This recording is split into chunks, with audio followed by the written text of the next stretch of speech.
أعوذ بالله من الشيطان الرجيم. بسم الله الرحمن الرحيم. السلام عليكم ورحمة الله وبركاته. وعليكم السلام ورحمة الله وبركاته. الحمد لله رب العالمين وبه نستعين على أمور الدنيا والدين. اللهم صل وسلم وبارك على سيدنا ومولانا محمد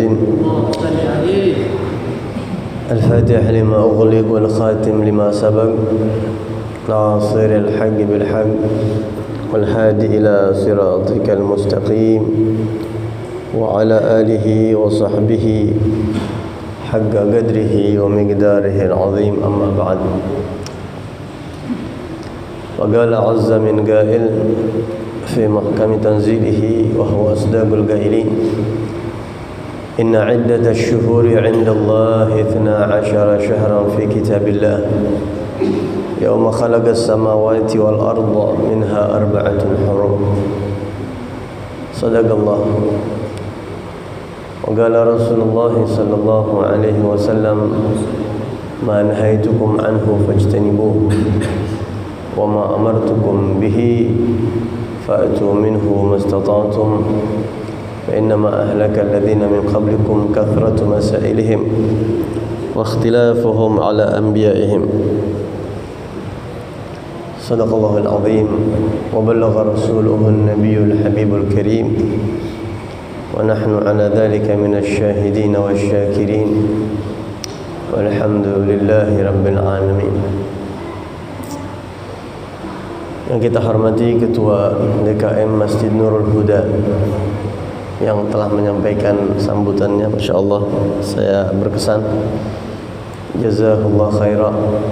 Bil khusus yang datang bersama saya, wasilah saya ke sini, Al-Ustaz Al-Habib Muhammad Zaid bin Syihab, dan yang lain-lainnya yang bersama saya, para orang tua, para pengurus, dan para jamaah kaum muslimin muslimat, yang mudah-mudahan kita mendapatkan limpahan rahmat dari Allah Subhanahu wa taala. Alhamdulillah, di malam hari ini kita bisa berkumpul bersama di waktu yang mulia antara maghrib dan isya. Antara maghrib dan isya ini adalah salah satu pusakanya waktu yang tidak disadari oleh banyak orang. Al-Habib Abdullah Al-Aidrus Al-Akbar bin Abi Bakar As-Sakran, seorang ulama besar berabad-abad yang lalu, beliau mengatakan, al-kunuz kullal kunuz ihya'u ma bainal isya'ain.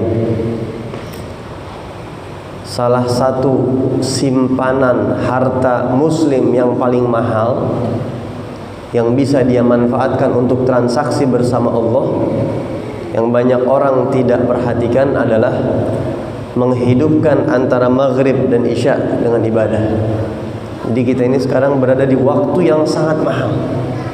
Antara maghrib dan isya, lepas maghrib menuju isya, ini adalah al-kunuz kullul kunuz. Semahal-mahalnya waktu dalam satu hari, di antaranya waktu ini. Sehingga di dalam kitab Ihya Ulumuddin, Al-Imamul Ghazali menyebutkan, ada satu orang murid bertanya kepada gurunya, "Guru, mana lebih utama? Saya menjalankan puasa sunnah, tapi lepas maghrib saya tidak bisa ibadah sampai isya. Saya tidak bisa mengisi waktu antara maghrib dan isya dengan ibadah, atau saya isi konsentrasi dengan ibadah antara maghrib dan isya, tapi saya tidak bisa puasa sunnah." Maka si guru tadi mengatakan, yang pertama lebih afdal. Menghidupkan antara maghrib dan isya dengan ibadah itu lebih utama, lebih mulia, lebih besar fadilahnya daripada engkau meninggalkan itu ibadah karena ibadah puasa sunnah. Bahkan para ulama tafsir menyebutkan ketika Allah berfirman di Al-Quran, tatajafa junubuhum 'anil madaji'i yad'una rabbahum khawfan wa tama'a. Salah satu sifat hamba-hamba Allah yang soleh di Al-Quran, yang Allah puji di Al-Quran adalah tatajafa junubuhum. Junub itu bagian samping tubuh manusia. Bagian samping tubuh manusia menjauhi tempat-tempat istirahat, anil madaji, dari tempat sandaran. Biasanya orang itu malam-malam capek dari kantor, kerja seharian, dagang seharian, dia biasanya tidur-tiduran di tempat madaji, tempat istirahat. Allah puji orang-orang soleh, hamba-hambaku itu tubuhnya itu jauh dari tempat istirahat, tapi mereka berdoa kepada Allah, mengisi waktunya khaufan wa tama'a, dengan penuh rasa harapan dan rasa takut kepada Allah. Ulama tafsir mengatakan, kapan waktu itu? Waktu yang Allah puji hamba-hambanya menjauhi tempat istirahat kapan? Antara maghrib dan isya. Itu antara maghrib dan isya. Alhasil, ulama mengatakan siapa yang ingin menutupi kekurangan-kekurangan ibadahnya di masa-masa yang lalu, di masa-masa yang lampau, di antaranya hendaknya dia mengisi waktu antara maghrib dan isya ini. Jangan sampai dikosongkan, ya, apalagi diisi dengan hal-hal yang tidak bermanfaat, apalagi maksiat kepada Allah Subhanahu wa ta'ala. Alhamdulillah, di malam ini kita beriktikaf di masjid dan kita mudzakarah ilmiah, mudzakarah ilmu antara maghrib dan isya, dan ini adalah waktu yang sangat fadilah, waktu yang mustajab. Mudah-mudahan ibadah kita ini diridhai, diterima oleh Allah Subhanahu wa taala. Amin ya rabbal alamin. Hadirin dan hadirat sekalian, kita sekarang berada di akhir daripada bulan Rajab dan di gerbang menuju bulan Sya'ban. Tentunya di malam seperti ini banyak dari kita yang mendiskusikan tentang malam Isra dan Mi'rajnya Rasulullah sallallahu alaihi wasallam.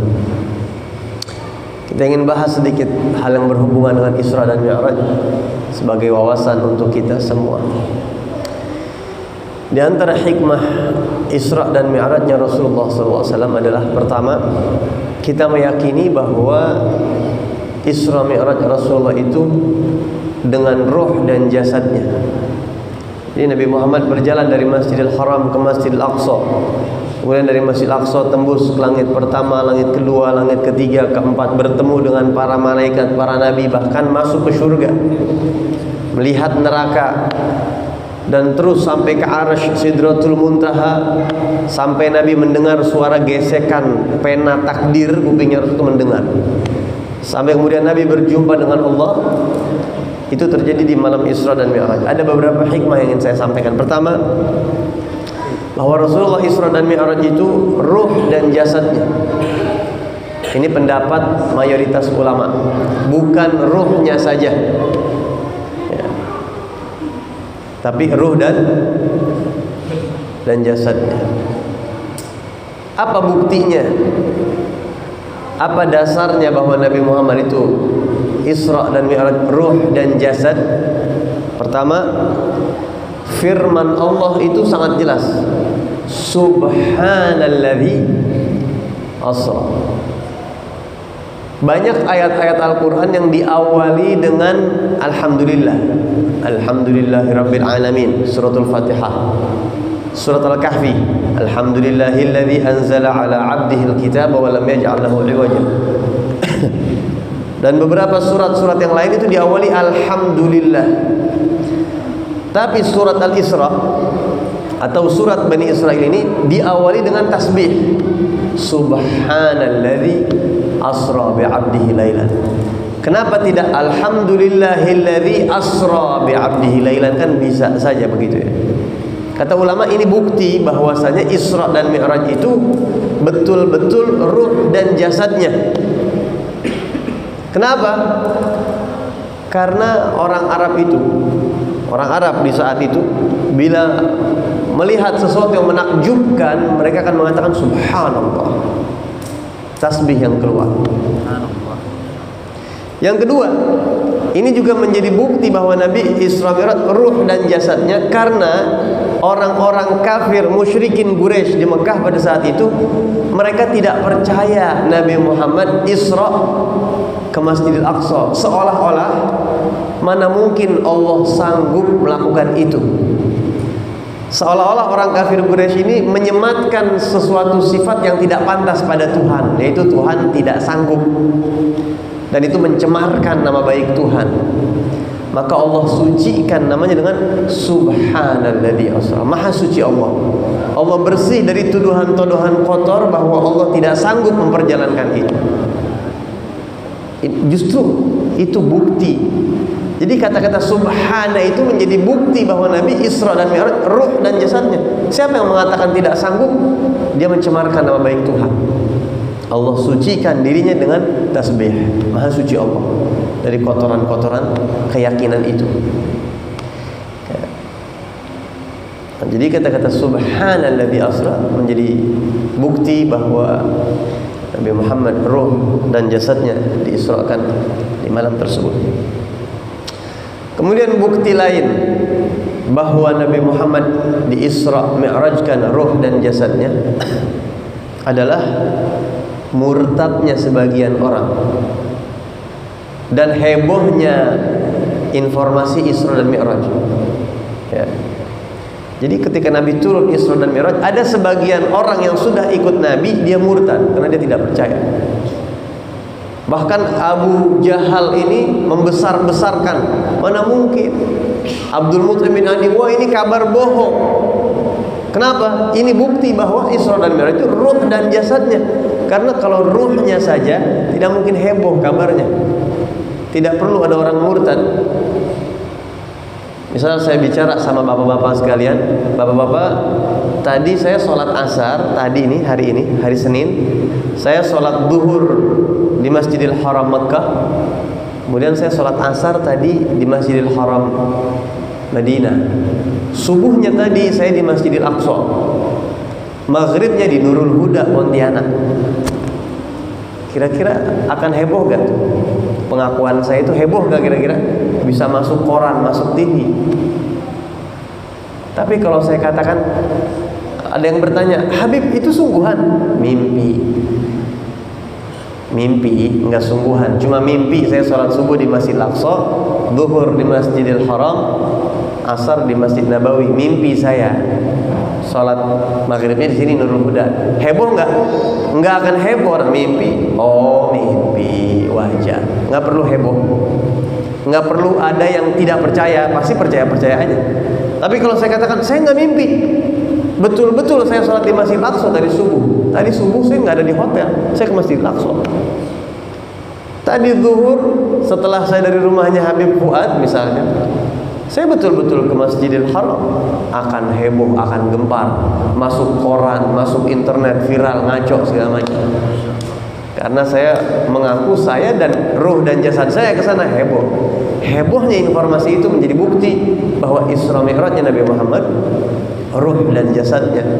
Karenanya Allah turunkan Subhanalladzi asra untuk menyatakan bahwa itu benar. Ya, jadi Nabi Muhammad Isra dan Mi'raj ruh dan jasadnya. Kalau ini baru beberapa bukti. Kalau kita mau bahas, banyak lagi bukti-bukti yang lain. Banyak lagi bukti-bukti yang lain. Bi'abdihi lailan dan seterusnya. Hikmah yang kedua dari Isra dan Mi'raj, subhanallah, bahwa kalau kita sudah meyakini bahwa Nabi Muhammad Isra dan Mi'raj ruh dan jasadnya, berarti Nabi itu berjumpa dengan para Nabi yang sudah wafat. Betul ya? Di Masjidil Aqsa Nabi sholat ruh dan jasadnya seperti kita manusia begini, makmumnya arwah para Nabi. Ada perjumpaan antara orang yang hidup sama orang yang sudah wafat. Di langit pertama berjumpa Nabi Adam. Di langit kedua berjumpa dengan Nabi Yahya dan Nabi Isa alaihissalam. Nabi Isa sudah meninggal atau masih hidup? Masih hidup. Berarti perjumpaan dua orang hidup di langit kedua. Ya. Karenanya ulama mengatakan bahwa salah satu sahabat Nabi Muhammad adalah Nabi Allah Isa alaihissalam. Karena sahabat itu, sahabat Nabi adalah orang yang hidup di zaman Nabi, berjumpa dengan Nabi, dan beriman kepada Nabi, dan meninggal dunia dalam keadaan iman. Nabi Isa hidup di zaman Nabi. Nabi Isa berjumpa langsung dengan Nabi, dan Nabi Isa beriman dengan Nabi sampai meninggal. Sehingga salah satu sahabat Nabi Muhammad ada yang seorang Rasul. Siapa dia? Nabi Allah Isa alaihissalam. Nabi Isa menjadi sahabatnya Rasulullah. Dan juga berjumpa dengan para nabi-nabi yang lain. Rasulullah di langit-langit berjumpa dengan Nabi Musa di langit ke-6, Nabi Idris di langit ke-4, Nabi Harun di langit ke-5, Nabi Allah Ibrahim alaihissalam di langit ke-6. Sehingga ini menjadi hujjah, menjadi bukti bahwa orang hidup itu bisa berjumpa dengan orang yang sudah meninggal. Maka jangan heran kalau kita mendengar kisah salah satu guru kami, guru besar kami, Al-Habib Abuya Al-Habib Hasan bin Ahmad Baharun, pendiri Pondok Pesantren Darul Lughah wa Da'wah. Itu salah satu karamah beliau adalah beliau pernah berjumpa langsung dengan Nabi Muhammad SAW secara yagoboh, secara sadar, dan mendapatkan ijazah. Rasulullah Habib Hasan Baharun menyusun ijazah solawat yang kemudian dilegalkan oleh Nabi Muhammad, diridhoi oleh Nabi Muhammad, diijazahkan, yaitu ijazah solawat daf'ul bala, solawat untuk menolak bala. Allahumma salli ala sayyidina maulana Muhammadin khairil bariyah salatan tusallimuna biha wa tusallimu ahlana wa auladana wa aqribana wa ahbabana wa muallimina wa muta'allimina wa asdiqana wa jirana, sampai akhir. Cukup panjang, dan mudah-mudahan kita akan ijazahkan nanti di sini ya, dan kita baca. Ini sholawat khususnya di zaman sekarang penting, apalagi lagi banyak wabah begini, corona ya segala macam. Itu sholawat untuk menolak seluruh bala bencana. Bala bencana berupa penyakit, longsor, kebanjiran, tersambar petir, kebakaran, kemalingan, tenggelam, atau tertabrak mobil, musibah di perahu, musibah di pesawat. Disebut semua itu. Disebut tadi. Ya. Berbagai macam, wa min kulli bala'in, dan dari segala macam bala bencana, fid dini wad dunya wal akhirah, bijahil Mustafa wa ala alihi wa sahbihi wa sallim taslima. Beliau mendapatkan restu dari Rasulullah dalam keadaan sadar, bukan mimpi, akan sholawat tersebut. Dan kisah ini tidak boleh dibuka sama beliau kecuali pesannya setelah saya wafat, kata beliau. Selama saya hidup tolong jangan ceritakan ini kepada siapapun, karena beliau tidak menyukai popularitas, tidak suka di sanjung-sanjung oleh orang. Beliau ingin tertutup. Beliau mengamanatkan kepada saksi, ada 3 orang saksi ketika Nabi Muhammad berjumpa langsung dengan Rasulullah. Saksinya ini semuanya mengatakan amanatnya beliau, katanya jangan ceritakan ini selama saya masih hidup. Setelah beliau meninggal baru diceritakan. Dan saya bertemu dengan 2 orang saksinya, yang satu guru kita ya masih. Jadi bisa nggak berjumpa dengan Rasulullah? Kalau mimpi itu banyak, tapi ini secara sadar bisa. Banyak ulama-ulama yang langsung berjumpa Rasulullah secara sadar, diantaranya guru besar kita Al-Habib Hasan bin Ahmad Baharun. Dan beliau mendapatkan restu ijazah sholawat daf'ul bala, minimal baca 1 kali sehari minimal, habis subuh atau habis maghrib atau kapan kita punya waktu tuh kita baca, khususnya di zaman sekarang, khususnya di saat banyaknya wabah ini ya, segala macam bencana itu ditepis insya Allah dengan keberkahan sholawat tersebut. Bisa nggak? Bisa. Buktinya Nabi Muhammad SAW yang hidup, ruh dan jasadnya berjumpa dengan arwah para nabi, para rasul di malam Mi'raj. Dan masih banyak lagi. Isya jam berapa? Jam 7 lewat 3 Isya. seperempat jam lebih. Maka saya akan buka tanya jawab tadi ya. Sebelum kita lanjutkan hikmah yang terakhir, yang ketiga, sebelum kita buka tanya jawab, kadang suka ada pertanyaan seperti ini. Habib, apakah orang hidup bisa memberikan manfaat kepada orang yang meninggal? Ya, suka ada pertanyaan seperti itu. Ustaz, apakah benar orang hidup bisa memberikan manfaat kepada yang sudah wafat? Kan kadang-kadang suka ada pendapat yang mengatakan tidak perlu didoakan yang sudah meninggal, karena orang hidup itu tidak bisa memberi manfaat kepada yang mati. Kalau ada yang bertanya seperti itu, saya katakan begini, pertanyaan kamu kurang ekstrim. Coba bikin lebih ekstrim lagi. Apakah orang meninggal bisa memberikan manfaat kepada yang hidup? Itu lebih ekstrim. Lebih ekstrim nggak kira-kira? Lebih ekstrim. Apakah orang yang wafat bisa memberikan manfaat kepada yang hidup? Jawabannya sangat bisa, dan terlalu banyak dalilnya. Ambil aja dari Isra dan Mi'raj, ini banyak, sangat banyak Isra Mi'raj ini dalilnya. Di antaranya apa? Nabi Ibrahim alaihissalam berkata kepada Rasulullah di malam itu, "Ya Muhammad, aqrib ummataka minni salam." Wahai Muhammad, sampaikan salamku kepada umatmu. Bisa gak dapat manfaat? Kita dapat salam dari orang yang sudah meninggal. Seluruh umat Nabi mendapatkan salam dari Nabi Allah Ibrahim alaihissalam. Itu disebutkan di hadis-hadis sahih banyak.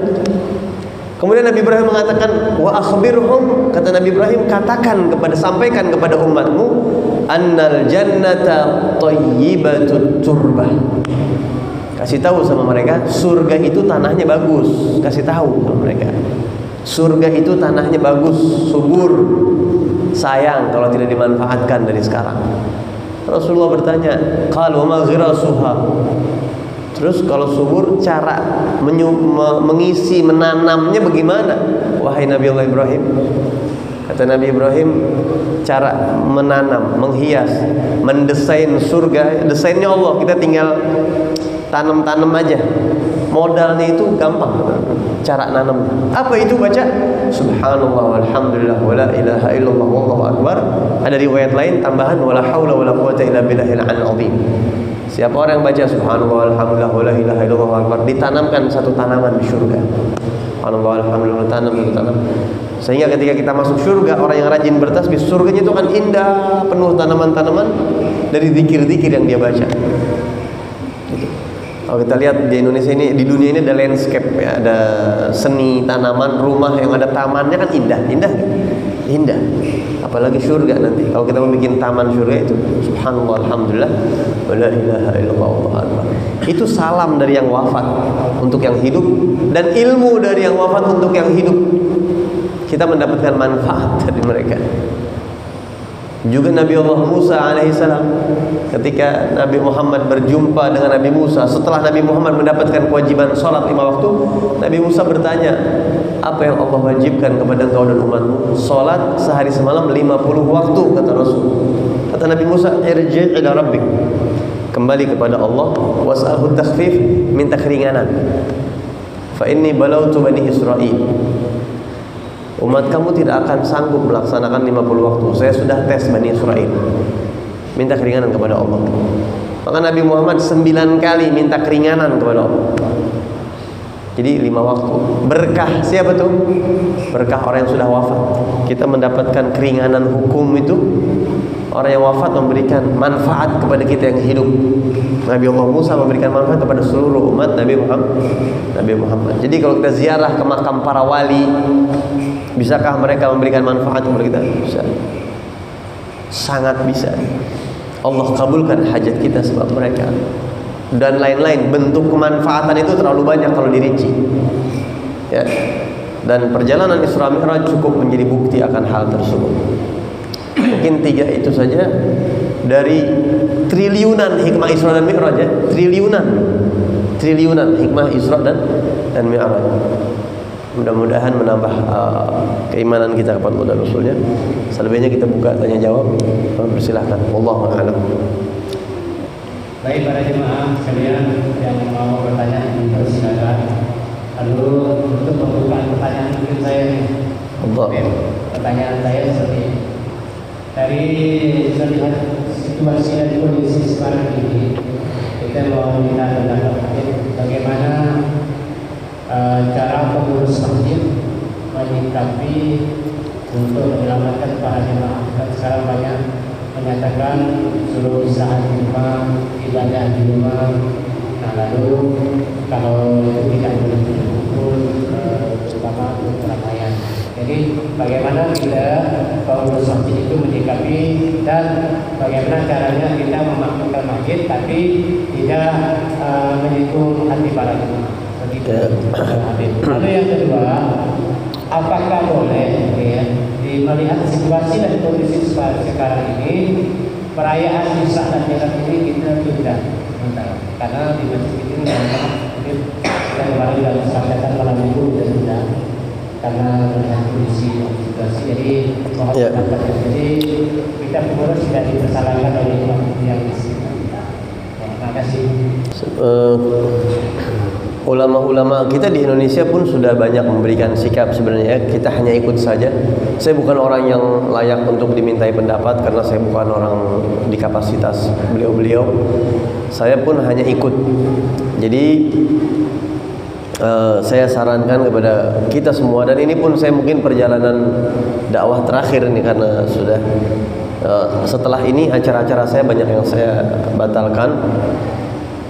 Saya rasa fatwa dari banyak ulama menyarankan pertama lihat zonanya. Jakarta sama Pontianak kan beda ya. Kalau di Jakarta itu sudah rentan sekali karena Jakarta itu sentral, banyak orang datang dari luar kota, luar negeri khususnya yang baru-baru datang dari luar negeri. Nah, itu yang menjadi potensi tersebarnya begitu. Maka untuk wilayah zona merah istilahnya saya menyarankan untuk ikut seperti itu, dan kita pun ikut, guru-guru kita pun seperti itu begitu. Walaupun keadaan kemarin dan sekarang mungkin beda. Sekarang semakin kesini kan semakin melebar ya. Mungkin kemarin tidak seperti sekarang begitu. Jadi paling enak itu ikut. Jadi kalau ada apa-apa yang di depan yang dipermasalahkan nanti itu paling enak ikut dan begitu. Jadi kalau di sini mungkin saya sarankan ikut rujukan. Bagaimana di sini kita kan nggak tahu apakah ini termasuk zona merah atau sudah termasuk banyak yang kena penyakit yang menular begitu. Mungkin sebaiknya kita mengikut seperti itu. Pun acara-acara saya di sebagian tempat, dan kita rencana mau bikin Isra Mi'raj di pesantren kita pun kita tunda gitu. Ya, dan bahkan guru-guru kita Abuya Habib Zain Baharun, Abuya Habib Nagib bin Syekh Abu Bakar, mereka pun memiliki sikap seperti itu. Santri-santrinya bahkan sebagian sudah ada yang dipulangkan, yang di luar jangan masuk dulu begitu ya, demi menjaga karena keadaan yang seperti ini begitu. Jadi ini semuanya bagian daripada ikhtiar. Dan bahkan sebagian ulama mengatakan corona ini bila memang benar adanya, ini adalah termasuk ta'un, wabah yang menular dan bisa menyebabkan sakit mati mendadak, itu ta'un katanya. Dan Rasulullah mengajarkan kita kalau sudah ada penyakit ini untuk kita jangan masuk ke negeri yang ada ta'unnya itu, dan kita yang di situ jangan keluar kata seperti itu. Maka kita dianjurkan untuk berdiam di tempat masing-masing dan untuk tidak melaksanakan keramaian. Tadi saya baru dapat, dan mungkin sudah ada broadcastnya ya, Al-Imam Ibnu Hajar mengatakan di Mesir itu pernah terjadi wabah ta'un. Awalnya hanya sedikit yang kena, tapi karena ada sebagian orang yang mengajakkan istighosah, kumpul banyak orang, akhirnya malah jadi tempat penularan, meninggalnya semakin banyak akhirnya seperti itu. Jadi kalau saya pribadi mengikut yang banyak aja. Kalaupun salah, bukan kita yang salah nanti, mereka yang salah, yang di atas itu. Begitu. Paling enak itu ikut. Tapi apalagi guru-guru kita, tokoh-tokoh kita pun mengikutinya. Begitu. Jadi kita insya Allah meyakini, kita ikutin. Ya, mungkin diberi pemahaman kepada jamaah yang lain, bisa dipanggil ustadz, mungkin diterangkan hujahnya dan lain sebagainya, agar memaklumi keadaan seperti ini. Ibadah itu bentuknya banyak ya. Wanita haid sholat malah jadi haram. Ketika wanita haid meninggalkan sholat, itulah bentuk ketaatan dia kepada Allah ya. Bentuk ibadah wanita yang haid adalah dengan cara meninggalkan ibadah sholat Begitu. Jadi jangan dipaksakan sesuai pandangan kita. Ibadah itu bentuknya banyak, ya, menghindari diri dan seterusnya juga bagian daripada ibadah. Allahu a'lam. Adapun membatalkan acara Isra dan Mi'raj karena satu dan lain hal tidak dosa. Bahkan itu bisa menjadi lebih utama karena kita menjaga diri dan orang-orang di sekitar kita. Allahu a'lam. Di samping kita ikhtiar dengan bacaan-bacaan doa kepada Allah di rumah masing-masing. Wallahu a'lam. Ada lagi yang lain? Ada lagi yang lain pertanyaan? Lalu Habib, kalau ada pertanyaan saya tanya Habib. Jadi Habib, karena hukum mimpi bertemu jadi kenyataan, jadi saya bertanya. Jadi pertanyaan saya mungkin terakhir, bagaimana amalan apa yang lebih cepat kita bertemu dengan Allah Subhanahu wa taala? Terima kasih. Ya. Amalan apa yang paling cepat membuat kita berjumpa dengan Rasul? Mimpi atau berjumpa Rasul itu adalah anugerah besar dari Allah. Kadang-kadang Allah berikan apa yang semaunya Allah kepada orang yang Allah inginkan. Tapi biasanya ada hal-hal yang bikin kita pantas. Pantaskah kita berjumpa Nabi Muhammad? Pantaskah kita melihat wajah beliau itu? Jadi tinggal kita memantaskan diri. Sebagian ulama merangkum, pertama membersihkan hati. Karena Nabi Muhammad itu cahaya, sulit untuk bisa nampak pada sesuatu yang kotor. Ya, biasanya akan nampak juga pada hati yang bersih. Membersihkan hati itu panjang pembahasannya. Jangan benci kepada umat Islam, jangan suudzon, jangan berpikiran buruk. Selalu diisi dengan dijauhi penyakit-penyakit hati, hasud, kibir, ujub, sum'ah, suudzon, riya, semuanya itu dijauhkan dari hati dan dihiasi dengan akhlak hati. Husnudzon, tawadhu, ya, yakin kepada Allah, cinta karena Allah itu. Yang kedua adalah dengan banyak bersolawat. Itu termasuk paling ampuh, karena telah banyak orang-orang yang bersolawat sampai ribuan, dan itu mereka berjumpa Rasul sering berjumpa Rasul. Beberapa orang-orang yang solawatnya sampai ribuan itu sering sekali mereka mimpi Rasulullah SAW. Yang ketiga adalah mengabdi kepada umat. Mengabdi kepada umat, melayani umat. Karena Nabi itu sayang sama umatnya. Jadi kalau kita sayang sama yang disayang oleh Rasul, nanti Rasul sayang sama kita. Kalau ada orang sayang sama anak kita, kita pasti akan sayang sama dia. Kita ingin berjumpa sama dia, ingin berbuat baik sama dia. Nah, kalau Nabi yang disayang siapa? Umatnya. Layani umat, ya. Yang punya ilmu, ajarkan umat. Yang punya harta, infak kepada umatnya. Yang punya kekuatan atau apapun yang kita bisa gunakan, kita abdikan kepada umat. Kita pandang ini disayang Nabi, dia ini disayang Nabi, ini kesayangan Nabi, gitu. Jadi bukan hanya pelayanan. Pelayanan itu ada yang bersifat kewajiban, tapi ada yang bersifat karena dorongan cinta kepada Rasul. Dan yang terakhir adalah keterpautan hati bersama Nabi diperbanyak. Misal kita masuk masjid kaki kanan, keluar masjid kaki kiri, itu sunnah. Tapi ketika kita kaitkan Rasulullah kaki kanan, kenapa kita melakukan ini? Karena Rasul. Kenapa kita sholat pakai siwak? Rasul pakai siwak. Ingat, oh ya, Rasul pakai siwak. Rasul kalau mau makan baca Bismillah. Rasul kalau makan tangan kanan. Rasul itu kalau begini. Rasul. Jadi itu di bayangan kita tuh Rasul. Saya melaksanakan ini semuanya karena mengikat hati dengan Rasul. Empat itu kata para ulama yang sangat kuat untuk menyebabkan seseorang berjumpa Rasul SAW. Dan terakhir yang paling cepat itu adalah mengurus ilmunya Rasulullah, belajar, mempraktekkan dan menyebarkan. Santri itu paling mudah mimpi Nabi. Begitu juga orang-orang yang berdakwah, itu paling mudah mimpi Rasulullah SAW. Setidaknya kita fasilitasi dakwah Nabi, fasilitasi penuntut ilmu, itu bisa menjadi sebab kuat untuk mimpi Rasulullah SAW. Wallahu a'lam. Cukup. Akhir. Berapa menit lagi? Isya berapa menit lagi? 3 menit lagi. Oh, 4 menit lagi.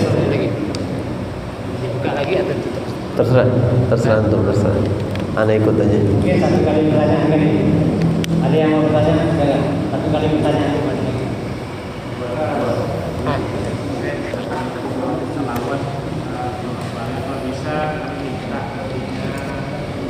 salawat tadi. Oh, iya. Habib Zaid ini juga beliau ada ya. Kalau bisa nanti mungkin saya bisa tuliskan atau nanti disebarkan di jamaah di fotokopi ya. Mungkin tabarrukan sama guru-guru saya ijazahkan kepada antum semua. Saya ucapkan dan nanti antum terima ya. Bismillahirrahmanirrahim. Alhamdulillahirabbil alamin. Allahumma shalli wa sallim ala sayyidina Muhammadin wa ala alihi. Saya ijazahkan bacaan salawat daf'ul bala yang kita dapatkan dari guru-guru kita. Bila ijazah ini betul-betul bersambung, maka saya ijazahkan salawat tersebut sebagaimana saya mendapatkan ijazah dari guru saya.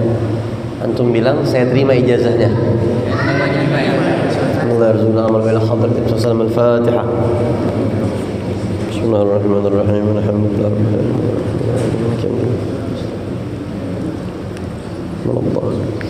Ini diamalkan walaupun satu hari satu kali minimal ya. Atau kalau mau naik pesawat, mau naik perahu atau mau naik kendaraan itu dibaca untuk memberikan keselamatan kepada kita insyaallah. Kan yang bisa saya sampaikan, mohon maaf atas segala kekurangannya. Assalamualaikum warahmatullahi wabarakatuh. Waalaikumsalam warahmatullahi wabarakatuh.